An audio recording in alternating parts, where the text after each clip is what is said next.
House will be in order. All those not having privileges to the floor will please vacate the chamber. Messages from the executive.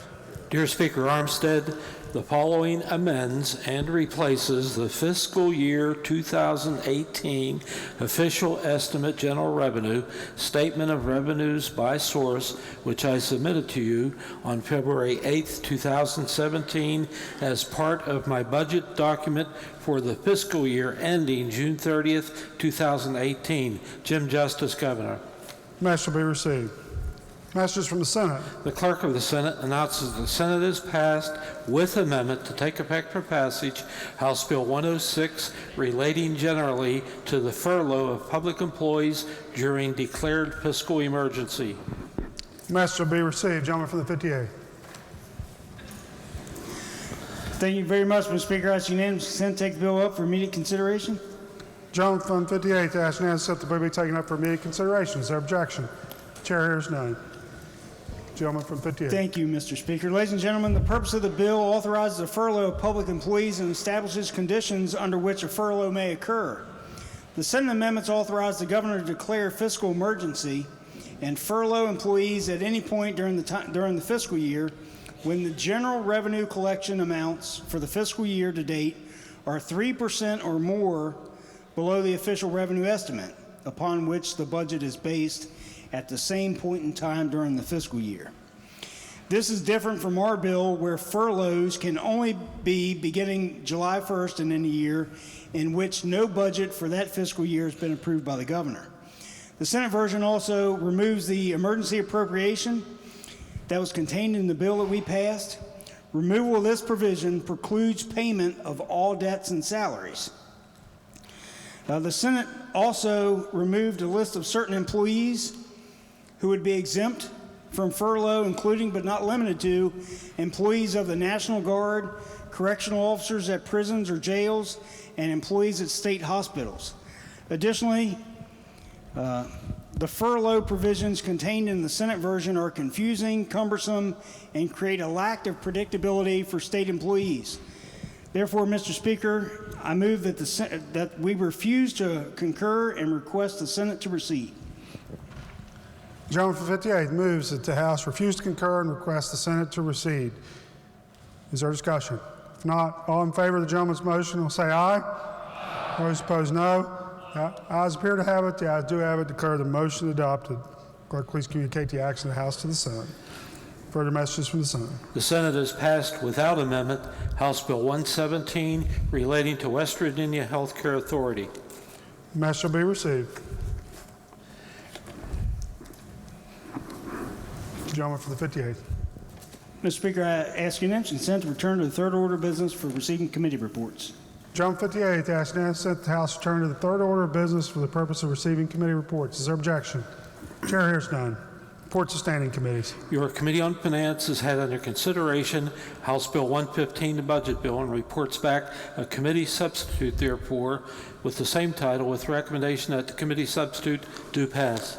Report be received. Gentleman from the 58th. Mr. Speaker, I ask unanimous consent the bill be taken up for immediate consideration and read a first time.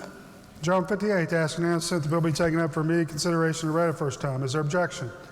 Chair hears none. Clerk, please read the bill first time. Committee substitute for House Bill 115. Bill be advanced.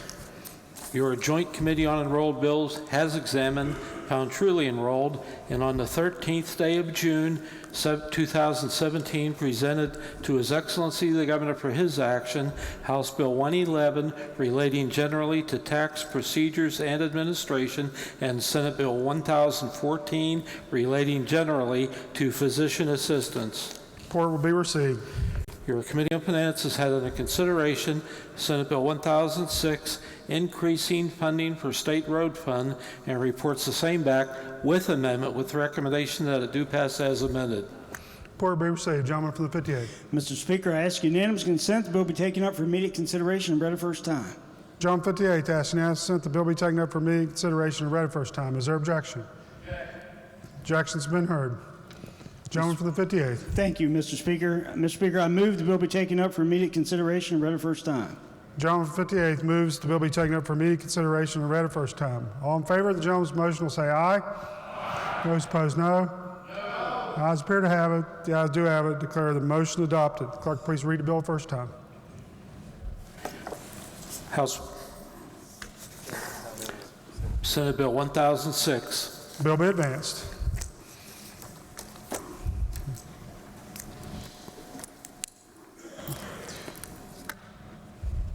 Leaves of absence. Very good.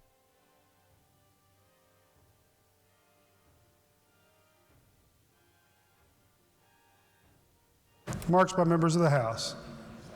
Lady from the 51st, Doug Fleshire. Thank you, Mr. Speaker. I ask unanimous consent to return to the second order of business for the purpose of an introduction. Without objection, the lady may proceed. Thank you, Mr. Speaker. Today we have in the rear gallery several individuals along with their trained medical service dogs. A lot of you have met them today. They've been very patient waiting for us to return back into session. As I introduce them, would they please stand and I'll tell you the names of their dog and the breed. Brenda Scotchy is here. Anastasia Hilvers Burns is here, and her dog is Equi, which means my horse. He's a Mastiff. Nora Scotchy is here with her dog Macy, which is a rescue. Joyce Rabinall is here. Tabitha Fletcher. Mark Delaney is here with his dog Ray, who's a shepherd. And Anita Moore is here with her dog Rico, who is also a shepherd. Would they all please stand and would the House give them a very warm welcome?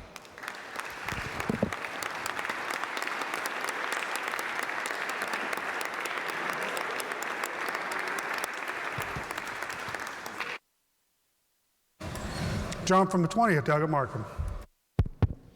Thank you, Mr. Speaker. Ladies and gentlemen, we're here the 13th day of June, and I tell you, it's pretty shameful, the leadership that we've been given in this body, to see that we're in the same boat we were in come the end of the regular session, that we have no budget deal, we have no road plan, we have no path to the future for West Virginia.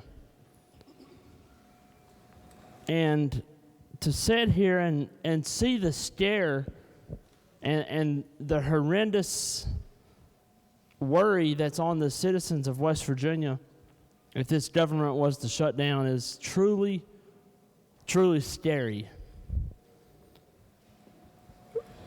Too many personal feelings are getting in the way of progress. Too many personal ideas are getting in the way of moving this state forward.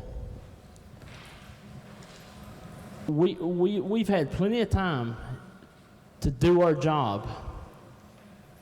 Plenty of time. But yet we're here still wasting the taxpayers' dollars. I think it's shameful that we're here. And with all due respect, I think it's because of the lack of leadership. The lack of leadership to get things done in this House for the state of West Virginia. Our state policemen, our state road workers, our teachers, they're scared.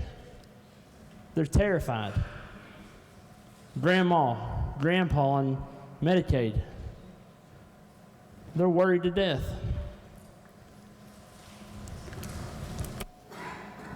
Students going to college should be some of the most exciting times of their lives. They don't know where they're going to get the next dollar from the promised scholarship if we don't do something. And to just see the individual obstruction of 3 or 4 individuals who are stopping moving this state forward.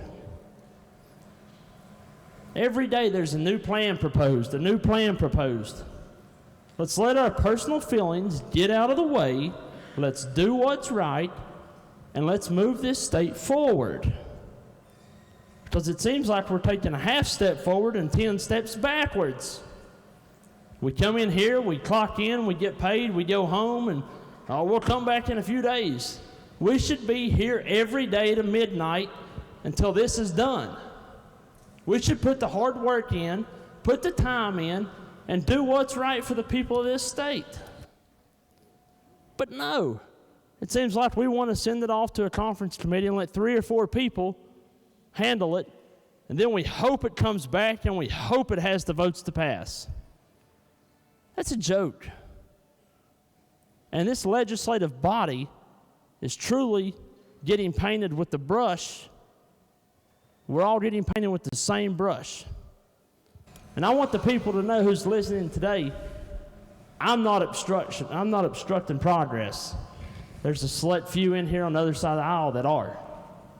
And it's appalling that we're sitting here this far into special session and we've got nothing done. No roads are being paved. No bridges are being built. No schools are being built. But yet we're sitting here twiddling our thumbs, coming in, clocking in, and leaving. Mr. Speaker, I ask that there be some bold leadership out of this leadership team, that we put the long hours in and we get something done. Thank you. John from 37th, Doug Pushkin.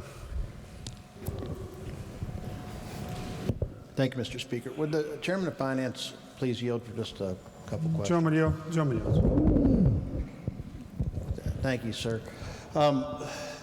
Friday, I reluctantly voted to allow more time for the conference committee to meet on the revenue bill.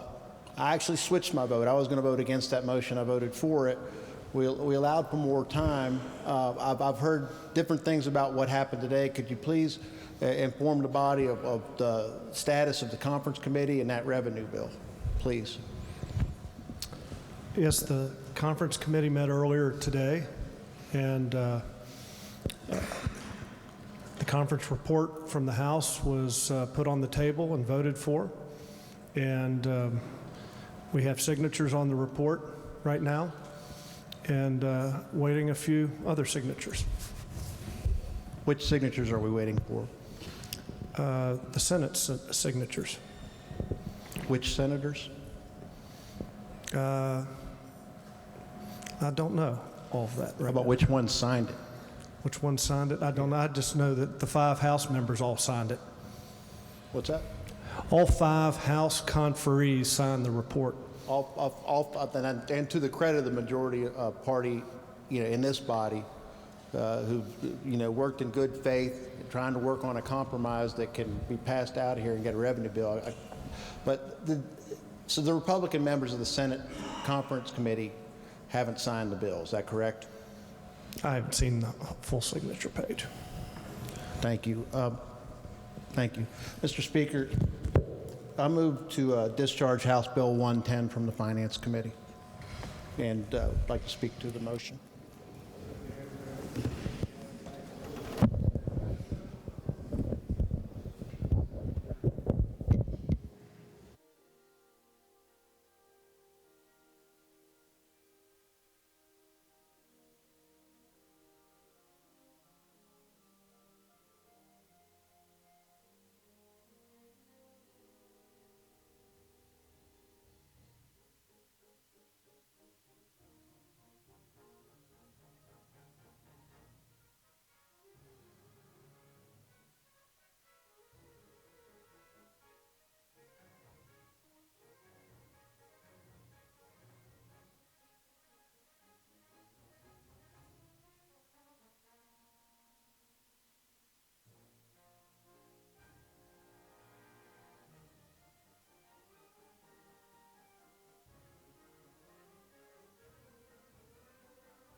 The bill does appear to have been resting in the committee 5 days. Gentleman from the 58th. Mr. Speaker, I move to table the motion. Gentleman from 58th moves that the motion be tabled.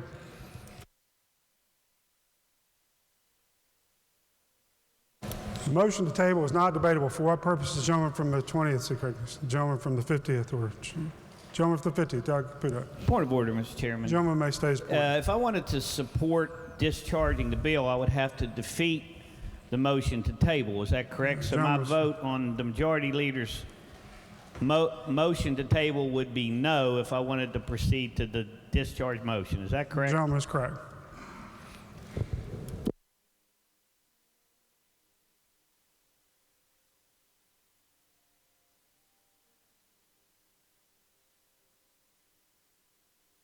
For what purpose, the gentleman from the 20th seek recognition? Mr. Speaker, another point of clarification. If I want to vote to move some legislation and get some stuff done, I would vote no against the motion that the majority leader has just made, correct?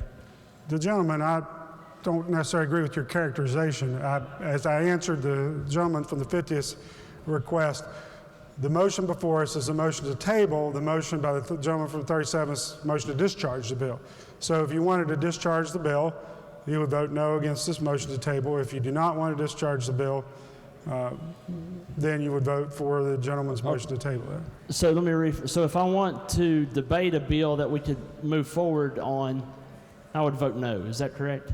If we wanted to debate that bill? The impact of the failure of the House to adopt the gentleman's motion to table would be that the motion to discharge would be before us. Okay, We'd thank you. still have to vote on that motion, and so you would not debate anything until that motion was adopted, if it were. Lady from the 35th, Doug Lane. I have a parliamentary question. If we vote to table the motion, does that table the underlying bill? I don't believe so.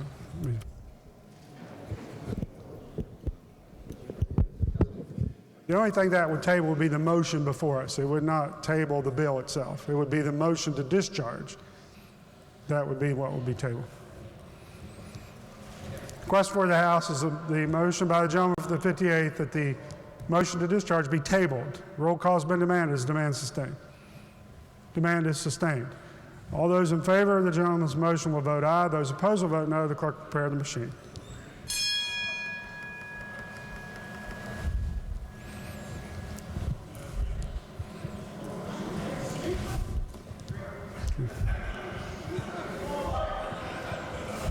I'm leaving it open. Okay. You got me confused there. Okay. Does every member voted? If so, the clerk will close the machine and ascertain the result. This question, 49 ayes, 35 nays. Majority of members present have voted in the affirmative. I declare the gentleman's motion adopted. The motion is tabled. Further remarks by members. Gentleman from 36, Dr. Robinson. Thank you, Mr. Speaker. I think what we're doing here is a complete shame. We have 43,000 state employees that July 1st will lose their job. They will not go to work, will not be paid the next day. On top of that, there are thousands of state contractors that will not be paid, won't be able to pay their employees. We are down here laughing, we're talking about dogs, we're singing happy birthday, and we're not worried about it. No big deal, right? Same as last year, 600,000 last year, 500,000 this year. What a shame. What a shame we didn't send people down here to do this. You have a bill that we could have put forward, we could have debated it, we could have moved something forward, actually done something today, but we moved the table without discussion. Thank you.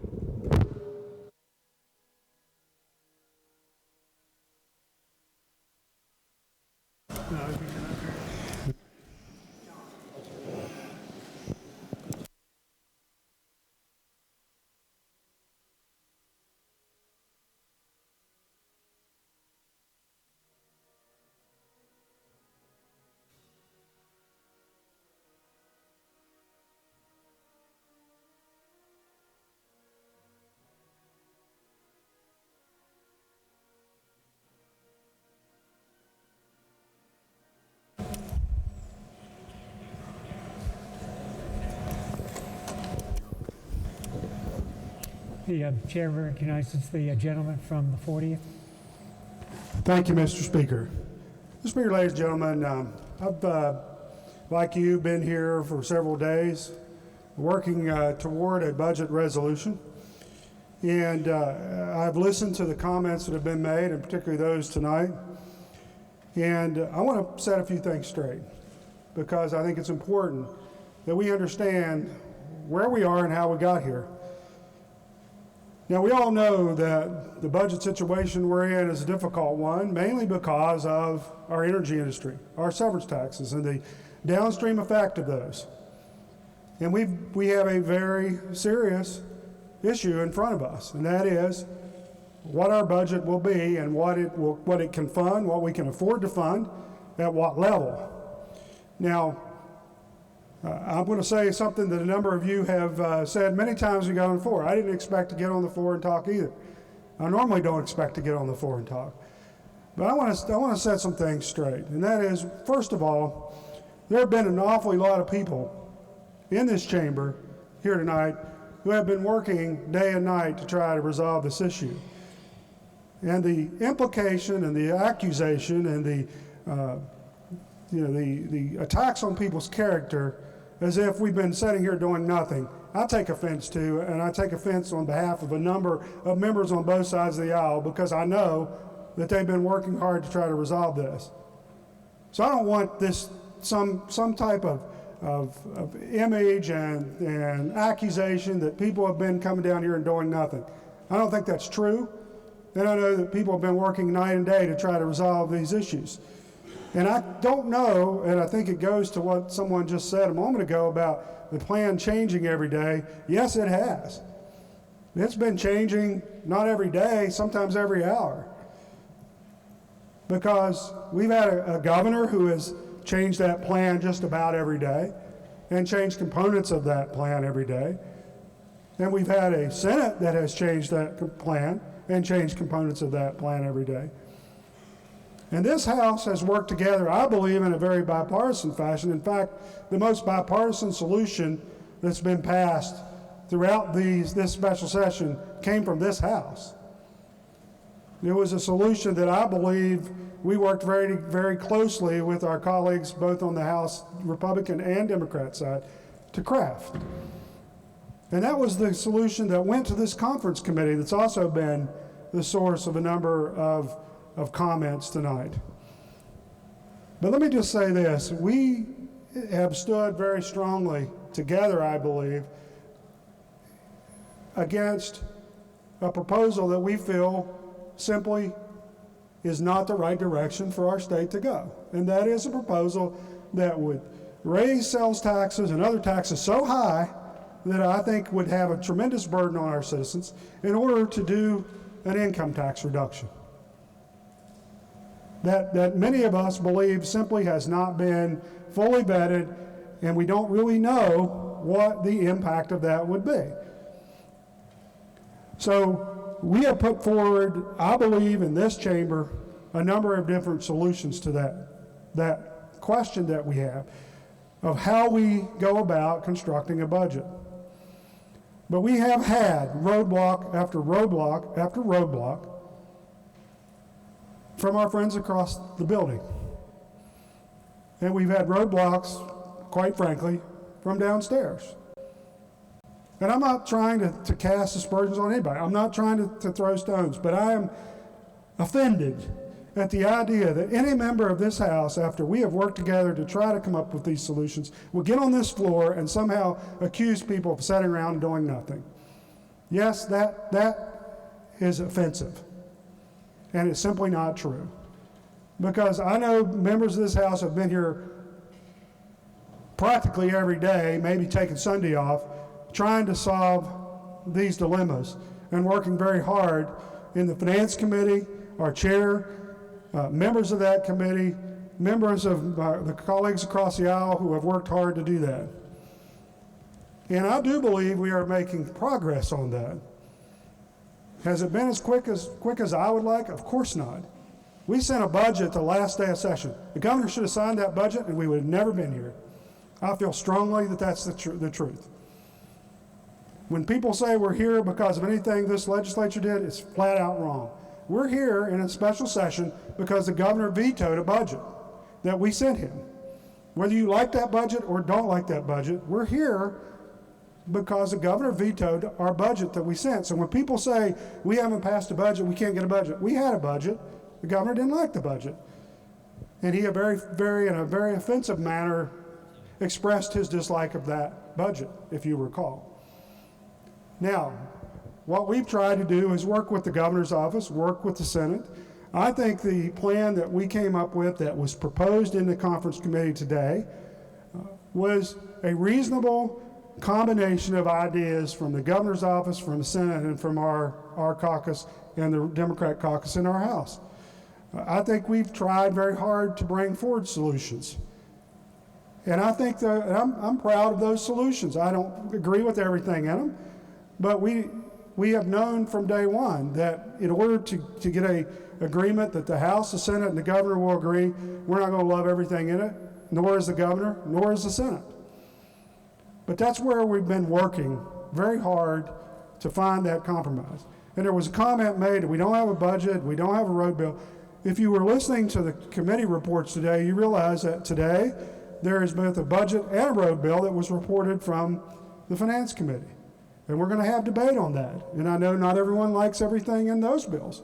That's what we've been doing, working those bills, working them through committee, working them through this process. So I take the floor tonight just to say this. All of us want to be done. I don't think I'm going to have anybody that's going to say, I want to stay here a few more days or a few more weeks. No one wants to do that. No one wants this government to shut down, and I want to say that very clearly. The rhetoric and the thoughts about that is irresponsible. No one's wanting to shut this government down. If we wanted to shut this government down, we wouldn't be working day and night to try to solve this issue. Now, we have a lot of different ideas about how you get there.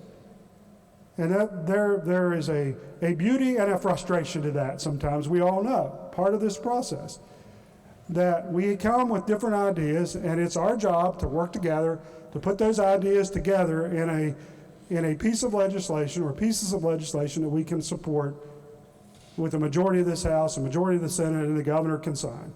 And that's what we're working to do. And we're going to continue to do that, and we're going to get a budget, and we're going to put those fears to rest that people have, but it's still some work in front of us. And so I don't think there's anything to be gained by people getting on the floor of this House and attacking anyone and saying, where's this or where's that? Be a part of the solution. Bring your ideas to the table, which many of you have. And when we talked about the conference committee, for example, having a couple more days to meet, well, I think whether that results in a conference committee report that comes out and gets adopted or not, those discussions have been useful. They've been productive. They've been helpful. We have excluded some things. We are moving toward, I believe, more and more a direction that will get us a budget. And I am confident, although at times I'm frustrated just as you are, with the setbacks that we've seen, and I have a great deal of respect for my colleagues on the other side of this building, but I do not believe they have been willing to recognize that there are certain things they want that are not going to happen. That there are certain components of legislation that they want to see that simply are not going to cross the finish line. And we have taken action in this House time and time again to show that. And we may need to take action again to show that. But rather than say what we can't get across the finish line or what we can't get the votes for or what we can't do, let's work together to get the votes for a piece of legislation that will be a responsible budget, that will fund government, that will fund these programs that have been talked about this evening, that will put people's minds at ease. And we're going to continue to work on that. And someone suggested maybe being here till midnight. When you hear work until midnight, you're going to hear we may very well be pretty close to that tonight. Because we're going to be here, back in this chamber again tonight. And we're going to continue to work this evening on that, and tomorrow, and whatever time it takes to get it done. So I will say this, that I do believe it is important as we go through the next few days that people are going to have to recognize that you're not going to like everything in whatever piece of legislation we end up adopting. I don't like everything in some of the ones we're working on. I have my beliefs, my views of what the answer are, just like you do. But we need to really be willing to work together and find that piece of legislation that we can get the majority of this House to support. And I truthfully believe that we have come forward with pieces of legislation, as we've shown in the past with our votes, that will do just that. So with that, I again, thank you for the fact that you have each given up time in your lives and away from your families. I think we all are ready to have this completed, just like the people of West Virginia are ready to have it completed. But we've got some more work to do, and we need to just buck ourselves up and get across the finish line with these pieces of legislation we're working on. We'll have opportunities for you to make amendments, to discuss them here on the floor. But I do believe there is tremendous movement toward a solution. And I think we just need to continue on course to get these pieces of legislation passed. Thank you.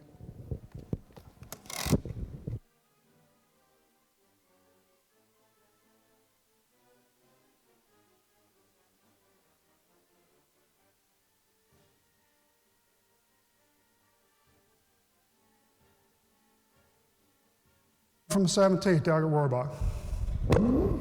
Thank you, Mr. Speaker. I ask unanimous consent that the comments of the gentleman from the 40th be printed in the appendix of the journal. Without objection, remarks will be printed in the appendix of the journal. Lady from the 50th, Delegate Longstreth. Thank you, Mr. Speaker. Mr. Speaker, someone told me one time that you can't take water from the front of the tub and throw it into the back of the tub and think you're going to come out forward. I will say this, and I do appreciate your comments. I think we've been working hard together as a body. I do want to remind people, I think 3/4 of this legislature has an agreement to where they think we should be going as a state, and there's only a part of this legislature that doesn't. And I don't think the public understands that. We worked hard together. And I think, and finance has worked hard, and we've worked together to try to find some rational solution to this budget that's not going to hurt the people of West Virginia, and that will help develop some revenue that we can find and we can agree on to move this state forward. And I think that all of us understand how important that is. But we all need to work together. We don't need to cut each other at this point of time. That yes, the people are watching. They know what we're doing here, and I think they truly believe we are working to find a real solution. But I think we need to understand that it's not in the House side. I think we're working on a solution, and that we need to look at the other side that may not be working on a solution as well as we are. But to say that we're not working is wrong, because I think we're all working. We're all trying to throw out some ideas. We're trying to come up with what we believe is the best thing for this state. We don't want to hurt anyone. We don't want to hurt the people of West Virginia, but we also understand that we have to balance this budget. And to say here and say we've got to do it tonight after we've been here working so long, I think it's wrong. And I said this before to, I think in the news, and the newspaper asked me, and I said, I hope we never come down to the last day where we have to just hit a button for whatever's thrown out here because time is running out. Yeah, time is running out, but we still have some solutions we can still work on. So let's not push it yet. We know we have a time date. We know we're going to get it done. But let's all still work together on this, and let's just not push a button just because we want to go home. Thank you, Mr. Speaker. John from 37th, Delegate Pushkin. Thank you, Mr. Speaker. I appreciate your comments, and I would never question yours or any member of this body's motives, nobody's work ethic. But you said something that, you said we should all be working towards a solution. I believe we are. I think we all want to get out of here. You're right. We all want to work towards a solution. So bring an idea to the table. Well, all I was trying to do was bring an idea to the table. I brought an idea to the table, and it was tabled. So I'm not sure if we really mean bring an idea to the table. And I would never, ever use this seat, you know, that quite frankly belongs to the people who live in my district. I would never use this seat for a political stunt or But what I was trying to do is, okay, we passed a roads bill out of the finance today, correct? Passed a budget bill. What's missing is a revenue bill, and we all know that we need one, and it's being held up because the Senate Republican members of the conference committee refused to sign it. I was trying to bring another vehicle to the floor that we could work on. Might be some things in there you don't like. We could amend it on second reading. It was a vehicle that is going to be needed if we are going to balance a budget, and that's what I was trying to do. That's the idea, a possible solution that I was trying to bring to the table before it was tabled. John from 22nd, Eldridge. Thank you, Mr. Speaker. I'd ask unanimous consent for the comments from a delegate from the 20th to be printed in appendix to the journal. Without objection, remarks will be printed in the appendix of the journal.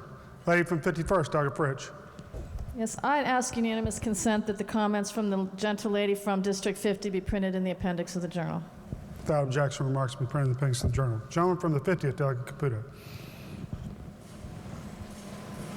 Same request for the gentleman from the 37th, please. Without objection, remarks will be printed in the appendix of the journal. Gentleman from 63rd, Douglas Fall. Thank you, Mr. Speaker. Will the Finance Chair yield for a quick question? Gentleman yield. Gentleman yields. Thank you. We just had a report of a new revenue estimate. Can you tell us that figure? $4.225 billion. Thank you very much. Gentleman from 36, Douglas Robinson. Finance Chair, continue to yield. Gentleman yield. Gentleman yields. What date were we aware of a deficit for the state of West Virginia? Was that on February 8th? Were we aware of that?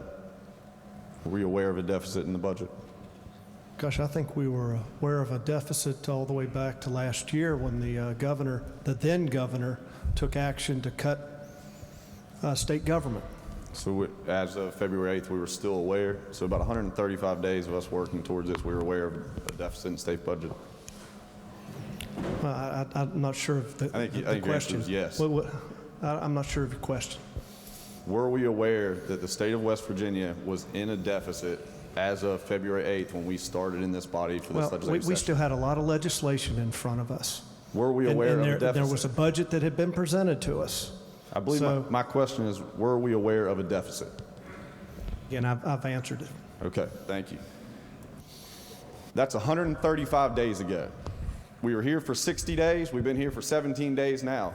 We want to talk about leadership, and then we want to come down and we want to talk about the governor, and we want to talk about the Senate. We don't want to talk about ourselves. We are a body. We can accomplish something, send it down the hallway. We can accomplish something, send it downstairs to be voted on. 135 days, we have been aware that we are in a deficit. We have not put a revenue bill on the floor to pass and go through. We can say that we passed a budget. However, that budget, we like to ignore that there were 31 million imaginary dollars in that budget. The budget was not balanced, not constitutional. That budget had problems. We sent it out at 1 o'clock in the morning on the last night of session because we thought that'd be great press. In 60 days, we were the first ones to do it. First ones to pass the budget in 60 days. That's irresponsible. What's not irresponsible is rhetoric. This is not rhetoric. This is truth. This is actually happening right now. We are talking about a deficit we are aware of 135 days ago and did nothing about. So talk about irresponsible. 135 days of ignoring a problem, that's irresponsible. Further remarks by members? Yes, Mr. Speaker. Gentleman from the 58th. Thank you very much, Mr. Speaker. I would like to add a couple encouraging words, if I might.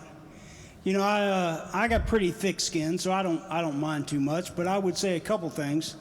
I would encourage. You know, my friend, the lady from the 50th, and I serve on finance together. And some of you who sit towards the back over there who are worried about what's going on, I think I would encourage you to pay attention a little more closely. Today, we passed out of finance a roads bill. We passed out of finance a budget bill of $4.28 billion in general revenue, plus the road fund, plus federal money, plus special revenue. We just sent back to the Senate the furlough bill that has serious implications for state employees if you'd like to talk about and care about state employees, pay attention. I would encourage you to pay attention when we're dealing with Senate messages. Perhaps you would understand that there are important things going on right now. My friend on the back row likes to say, maybe important things aren't happening right now because there are introductions from the floor. Cheap shot, cheap shot. That's what that is. There are always introductions from the floor. It's a point of order during the business. If there are service dogs up in the gallery that need to be introduced or it's to the benefit of somebody, well then please introduce them. Cheap shot. I would encourage you to, if you care about the eloquent remarks of my friend from the 20th, I'll quote, "To see the scared that's on West Virginia, it's scary." Well, gee, I don't know. I would suggest this. If you care about West Virginians, you will have before you real quickly a budget bill that will fund Medicaid and senior programs and scholarships and road funding and volunteer fire departments and state police. Will that earn your vote? I would wonder. I would encourage your vote for the budget bill. There will be funding in there for those programs. Happy birthday. My friend suggested that because here on the House floor, we're not working towards a resolution on this budget because people sing happy birthday on the floor. Are you kidding me? Is that what that means? That's not what that means. That's a cheap shot, friends. That's a cheap shot because my friends in the press are down there at the table.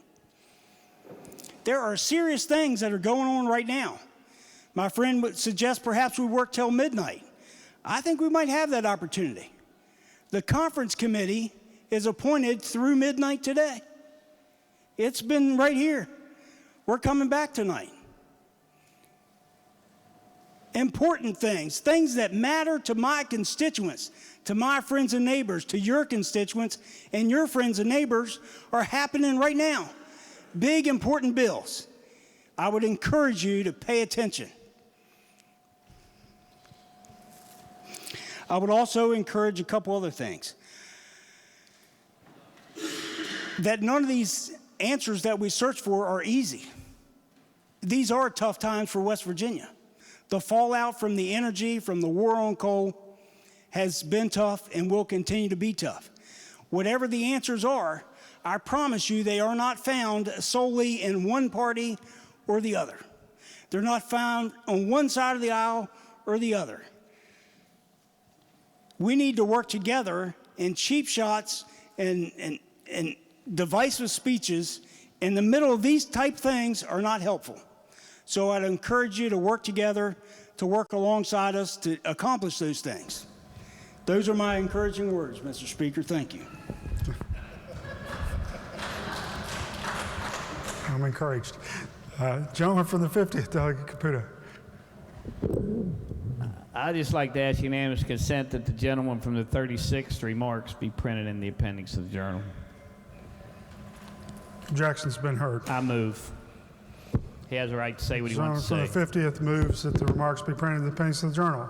All in favor of the gentleman's motion will say aye. Aye. Those opposed, no. No. Those appear to have it. Those do have it. Gentleman from the 20th, Delegate Markham. Thank you, Mr. Speaker. And exactly what the majority leader said is the problem. That's why nothing's getting done. Rhetoric like that. The cheap shots, the cheap shots. The only cheap shots I've heard in here is blaming the Senate and the governor. Nobody wants to blame the House. Everybody thinks all the answers lie right here. It don't. There's another body over here and a governor downstairs that's also involved in this. You know, what I've heard is cheap shots. Oh, the Senate and the governor don't want to work. You know, what about the House? The real cheap shot is we're 17 days and the majority leaders bragged on we got 2 bills out of committee finally. That's pretty silly in my opinion. Another cheap shot is We're going to see press releases go out here as soon as this is over from the majority, talking about they're really doing something. That's a real cheap shot. But when it's said and done, the real cheap shot is what the citizens of West Virginia get from this type of shenanigans going on with the majority leader's cheap shots. Thank you. Lady from the 51st, Doggett Fritsch. Thank you, Mr. Speaker. There's been some props introduced in this body recently, a countdown clock. Maybe what we really need in here are some mirrors so that we can look at ourselves in the mirror and say, what have we done? I personally have voted for every revenue measure, I believe, that we passed during regular session, including increases in fees and taxes, which I don't like doing, or closing loopholes, and making tough cuts. Now, if everyone here can say that, then maybe they can continue to criticize. Miscellaneous business, gentleman from the 58th. Thank you very much, Mr. Speaker. Subject to announcements, I move the House into recess until 8:30. Are there announcements? If not, the question before the House is the motion by the gentleman from the 58th that the House stand in recess until 8:30. All those in favor will say aye. Those opposed, no. The ayes appear to have it. The ayes do have it. Declare the House in recess until 8:30 p.m.